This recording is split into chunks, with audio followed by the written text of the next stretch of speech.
Karen's brand new white Lexus, still fresh from the showroom, tires barely worn, was nose down inside my livestock pen.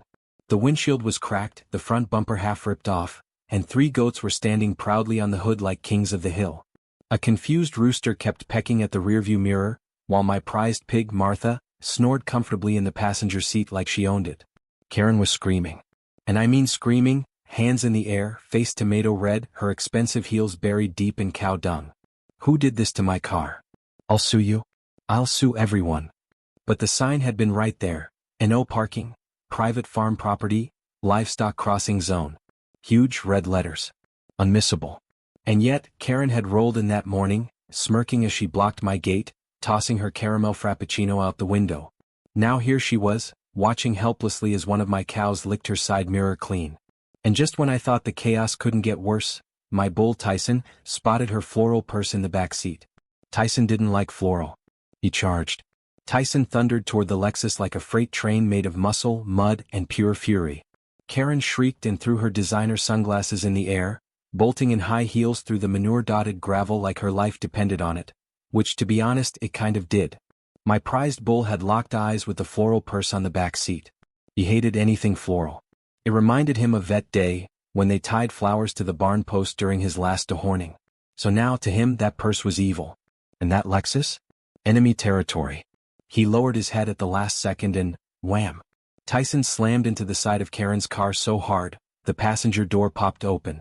Martha the pig oinked and tumbled out, rolling across the dirt before landing on her feet like a drunk ballerina. Karen stood frozen a few feet away, jaw hanging open. She looked at me like I had unleashed a demon from hell. "You better stop him," she cried, pointing at Tyson, who was now happily tossing the purse through the air like a rag doll. I leaned on the gate, crossed my arms and calmly said, "Well, ma'am, you did park in the livestock zone. Let me take you back to how this all started. My name's Hank. I'm a 54-year-old single dad living out here in rural Kentucky. I own a modest ranch just outside of town, passed down by my daddy and granddaddy before him. It's not a fancy place, some livestock, a few worn-down barns, and a fence I've patched up more times than I can count, but it's home. About 3 months ago, the folks in town elected a new HOA chairwoman for the neighboring subdivision, a place filled with big-money folks who wanted to enjoy country life, without the smells and noises that came with it. Her name was Karen Hollingsworth. She wore peach-colored suits, always carried a tiny designer purse, and had the sharpest, most judgmental eyes I'd ever seen. She moved like she owned the air around her, and treated everyone like they were there to serve her. From the moment Karen moved in, she made it her mission to beautify the area. She hated the sound of my roosters, complained about my tractor noise, and even mailed me a noise violation letter for mooing cows. But her biggest issue? My gate. See, I had a clearly marked "No parking" sign right in front of the ranch entrance. I run morning deliveries for local markets, and my livestock crossed that path to get into the grazing field. If anyone blocked that gate, it disrupted the whole flow, and endangered the animals too. But Karen thought she was above rules. The first time she parked there, I thought it was a mistake. A white SUV blocking my gate, windows up, engine running. I walked over, knocked politely. She rolled the window down halfway and said, "Oh, relax, it's only for 5 minutes." I needed to take a phone call without the racket of my gardener's leaf blower. I explained the problem. Told her I had livestock moving through. She rolled her eyes and said, "Then move them, darling. You own the animals. You control them." I bit my tongue and walked away. Second time, I left a note on her windshield. Politely worded. Firm. She crumpled it up and tossed it in my driveway. Third time. Well, let's just say I wasn't feeling polite anymore. That's when I started planning something that would teach her a lesson she wouldn't forget. A few days later, I set up a motion camera just outside the gate. I started documenting everything. Time, license plate, her smug face flipping the sign the other way. I didn't want revenge. I wanted evidence. My cousin works for the sheriff's office, and I was ready to take this legal if I had to. But just as I was compiling my little folder of Karen's offenses, she made the mistake that would change everything. It was a Saturday morning. The farmer's market was in full swing. I had a big hay delivery due in, and the animals were ready to be moved from the lower pen to the barn. That's when I saw it. Karen's Lexus. Parked. Again. But this time, the gate was open. I don't know what she was thinking. Maybe she didn't close it properly, maybe she thought the sign didn't apply on weekends. Whatever it was, she parked her car, turned her back, and walked off toward the hiking trail. And the animals? They noticed. First came the goats. They trotted out curiously, sniffing the Lexus. Then the cows. Then Martha the pig. Within minutes, they had surrounded the car, climbing onto the hood, sniffing the interior. And that's when Karen came running back, just in time to see Tyson the bull pawing at the ground, snorting, eyes locked on her floral handbag. One deep breath. One grunt. And then, boom. He charged, hooves thundering across the dirt. Karen screamed. I stood in front of the HOA disciplinary board, wearing my cleanest flannel shirt and jeans with no holes, trying my best to look like a calm, law-abiding rancher. Across the room sat Karen Hollingsworth in a pearl-white blazer, surrounded by her little army of clipboard-carrying board members. She wore a smug grin and sipped sparkling water like it was a courtroom drama and she was the lead actress. Then the chairman of the HOA, a skinny guy with a neck too long for his collar, leaned forward and said, "We are considering evicting you from your property for repeated violations, specifically, failure to control livestock, creating public hazards, and aggressive behavior." I blinked. Evict me, from my own ranch? Karen nodded slowly and whispered, just loud enough for me to hear. You should have stayed quiet, Hank. This land will be mine soon. I clenched my fist, but I didn't speak. Because she didn't know the one thing that would blow this entire scheme apart. She didn't know. I owned the land her HOA headquarters was sitting on. 2 days before that showdown, I was trying to enjoy a quiet morning when Lily came barreling through the porch door, waving the HOA letter like it was on fire. Dad. She's really doing it? They're trying to evict you. I took the paper and read it again. It was real. Karen had filed formal charges against me through the HOA. The woman had completely skipped logic and gone straight into legal warfare.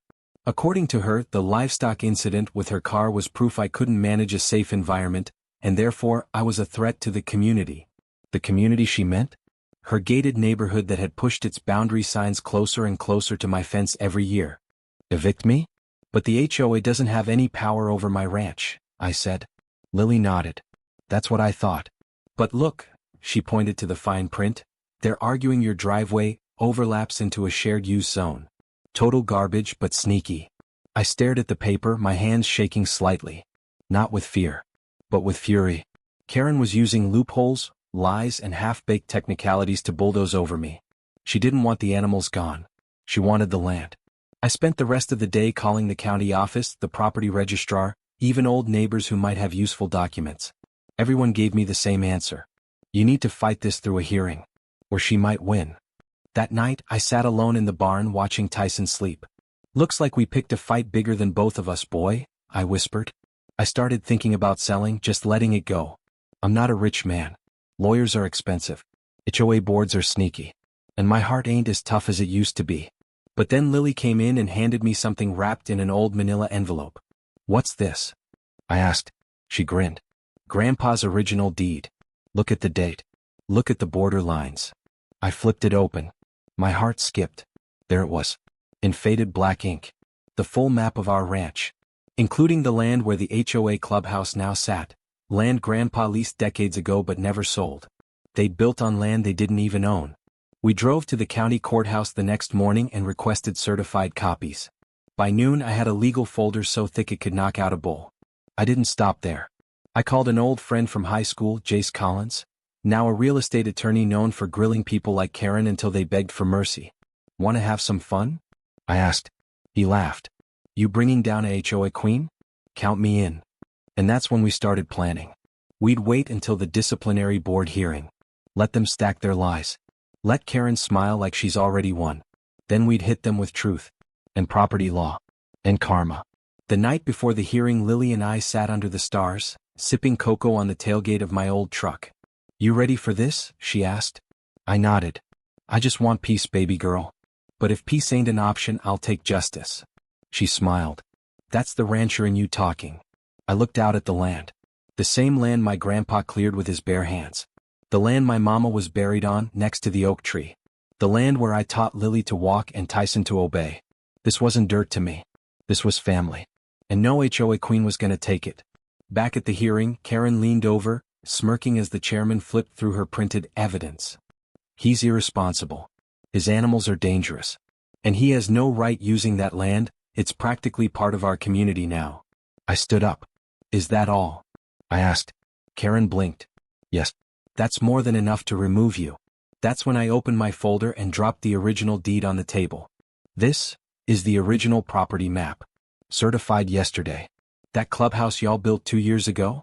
I pointed a finger at her smug little crew. It's sitting on my land. You're trespassing. The chairman froze. Karen's smile disappeared. And unless I get a full written apology, I continued, I'll be filing charges for illegal development, land theft, and defamation. Then Lily stood and placed a flash drive on the desk. That's video evidence of Karen tampering with warning signs and lying to law enforcement. Gasps filled the room. Karen's face turned white. Karen's jaw trembled as she stared at the flash drive sitting on the table. Play it, I said calmly. The chairman looked at me, then at the others. Let's take a short recess to review this video. Karen shot up from her seat. This is outrageous. This is entrapment. That footage is probably edited. I won't allow. But no one was listening. 5 minutes later, they returned to the room. The chairman cleared his throat, looking pale. Ms. Hollingsworth, is this footage accurate? Karen didn't answer. Because the video showed her in full color, high resolution, casually flipping the no parking sign around, sipping coffee, and laughing as she ignored the warnings. It showed her mocking me during one of her many illegal parkings. And most damning of all, it showed her on speakerphone, bragging to someone that she'd take that stubborn redneck's land one way or another. The room went silent. And then someone in the back snorted. And just like that, the perfect HOA queen began to fall apart. She lunged forward and pointed a finger at me, her voice shrill and cracked. You don't deserve this land. It's wasted on you. You're just some old farmer with pigs and cows and a smell that ruins the whole neighborhood. Gasps erupted around the room. Everything you own should belong to the HOA. You're standing in the way of progress. The chairman stood up. Ms. Hollingsworth, I'm going to have to ask you to sit. I won't sit, she shouted. This was supposed to be mine. I had plans. My name was already on the expansion proposal. She froze. The chairman blinked. I'm sorry, what proposal? Karen's mouth dropped open. I mean, nothing. Too late. Because Jace, my attorney friend, was already pulling a folded document from his folder. Oh, you mean this? He asked innocently. A land development permit, filed under your name last month to expand the HOA office building onto Mr. Hank's land? Dead silence. Karen sat down like her legs gave out beneath her. The HOA board whispered amongst themselves. The chairman leaned back, rubbing his forehead like he had a migraine. This is highly irregular, he said. Ms. Hollingsworth, were you trying to obtain Mr. Hank's land for personal gain? She didn't answer. So the chairman turned to me. Mr. Hank, I want to sincerely apologize for the treatment you've received. This board was unaware of Ms. Hollingsworth's actions. I will be recommending that the disciplinary case against you be dismissed, and that we open a full investigation into the HOA's leadership. I nodded, tipping my hat. Appreciated, sir. And then, Lily raised her hand. One last thing, she said. My dad's been kind, but if y'all don't formally remove Karen from the HOA board, we'll be filing our own lawsuit. And trust me, our video is very popular online already. That's when my phone buzzed. I looked down. Lily's video? It had just gone viral. Over 200,000 views. And the caption? HOA Karen tries to steal farmer's land, ends up getting exposed live. Karen's eyes darted back and forth. And then, as if on cue, 2 uniformed sheriff deputies walked through the courthouse doors. Karen Hollingsworth? She stood trembling. Yes. You're under investigation for fraud, perjury, and illegal land use. You'll need to come with us. Karen screamed as the sheriff's deputies clicked the cold silver cuffs around her wrists. You can't do this. I'm the HOA chairwoman. I'm important. I have influence. One deputy calmly replied, Ma'am, you have the right to remain silent. We suggest you use it. Gasps echoed through the courthouse hallway as Karen was led out in full view of her clipboard squad, neighbors, and a few too many people with cell phones recording. She kicked off one of her heels as they escorted her to the patrol car, leaving it behind like a glass slipper that no one wanted. But as she was being placed inside the cruiser, she turned her head, locked eyes with me and snarled. This isn't over, Hank. I still have friends in high places. I read the threat again, my hands gripping the paper tight enough to crumple it. Drop the case. Delete the footage. Stop pushing. Or everything you love might disappear. I looked up. Lily was frozen pale. Dad, this is serious. I nodded. I know. But they just made one mistake. She blinked. Which one? I held up the letter. They gave me a name. Ridge Valley Community Development Group. Karen's backup wasn't just her lawyer. She was backed by a corporate land-grabbing machine, the kind that paid people to squeeze small ranchers like me off our own land. Well, they knocked on the wrong barn door. I wasn't backing down. I was going public. Lily and I didn't waste a second. We gathered every document, every email, every recording we had. The viral video? We reposted it with new updates, overlays of property maps, scanned court letters, even Karen's leaked development proposal. We also created a webpage titled, Saving Hank's Ranch, and Lily launched a public petition against Ridge Valley and corrupt HOAs. By morning it had 50,000 signatures. By noon the news cycle picked up the story. By nightfall we were everywhere. News anchors were saying things like, the small-town rancher taking on greedy developers, and winning. Hank's viral truth may be the start of a nationwide HOA reckoning. And that's when Ridge Valley blinked. But not before they tried one more dirty move. An anonymous man in a black SUV parked across my ranch gate for hours. No plates. My mailbox was smashed. Someone left a dead squirrel on my porch. Some kind of sick intimidation message. I filed reports. The sheriff started patrols. But I wasn't scared anymore. I was furious. Because they weren't just coming after me now, they were trying to break my spirit. And they didn't know what kind of roots I had. See, a man who grows up turning over dirt for a living knows how to survive. Even when people try to bury him. 3 days later, the local sheriff called. Thought you'd want to know, Karen just turned on her own team. What? I asked, stunned. She's cooperating. Said Ridge Valley promised her money, position, even a house in Florida if she got the ranch through the HOA. I leaned back in my chair, stunned. And get this, the sheriff continued, the county prosecutor just opened a criminal conspiracy case. They want your testimony, Hank? I stared out at the land. The barns. The grazing cows. Tyson under the tree. Finally, justice wasn't just knocking. It was kicking down the door. 1 week later, I stood in front of the county courthouse again, but this time I wasn't the accused. I was the hero. Reporters shoved mics in my face.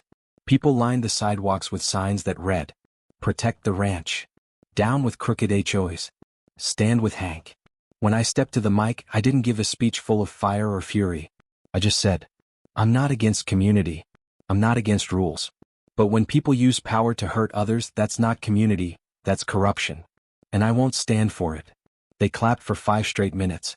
The lawsuit Karen filed? Withdrawn.